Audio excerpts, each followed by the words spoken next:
Hi, it's Ursula from ursula-smith.com, and I am back trying to get impressions into leather with random things I have floating around.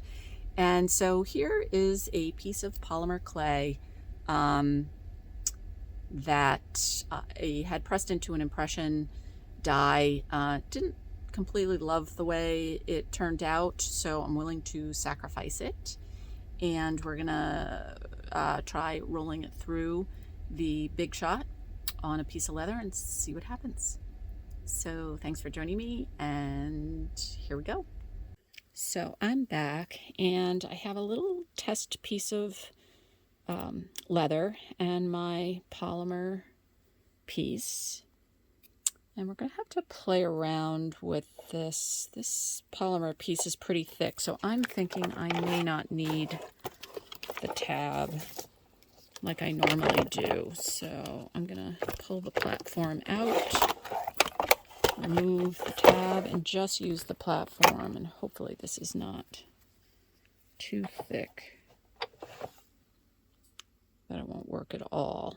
So then I'm gonna lay my polymer piece on top, leather face up, polymer piece face down. I'm thinking I'm not going to need any shims on this. And you know, I might have moved.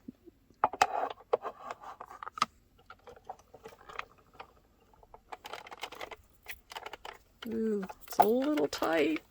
Nope, that's too tight. Okay. So in the case of polymer, I think I'm going to need a different platform or a thinner piece of polymer. So I'm going to go off and see if I can find a thinner piece of polymer, and if I can, I will be back. Okay, I'm back. I'm trying to reuse this piece of leather. So I found the same design that's actually a little bit thinner. So we're gonna give that a shot. Same thing, no tabs, no shims. Hopefully be able to push this through without breaking my machine. And that's too tight.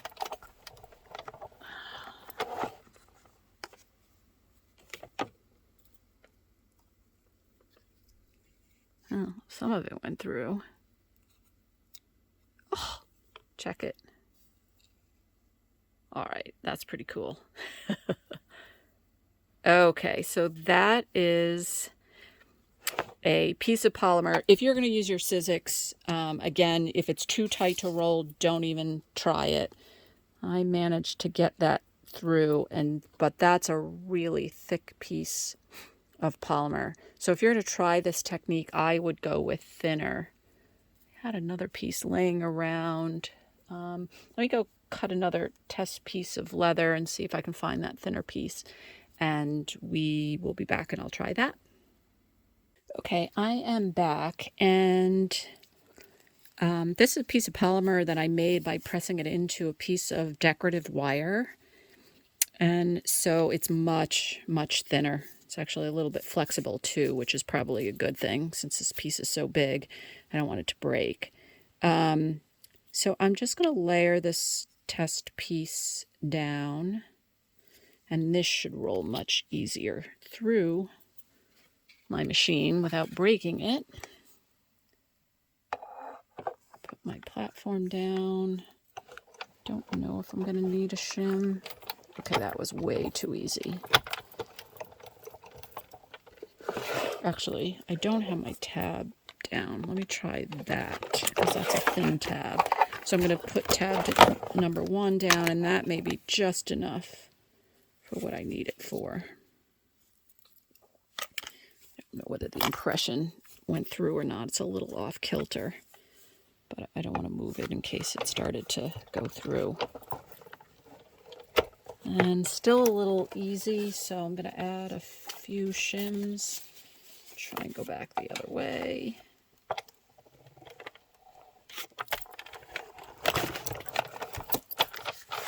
That seemed better. So that was like 4 pieces of cardstock. And voila. So that is a piece of polymer clay that I pressed into embossed metal. You can see this spot was not, I should have done it down here. So I missed a spot when I was pressing it into the clay, and that kind of transferred to that. It's not as deeply etched, but that's pretty cool. So that's kind of the reverse of the patterned plate result. So in any event, I could use this. I'd probably camouflage that by putting a little doodad there. But I could, you know, use this as an addition to something, or maybe just back it and use it on its own. But pretty cool. So embossing with polymer clay definitely has a potential. So yet again, thanks for joining me, and we'll see you next time.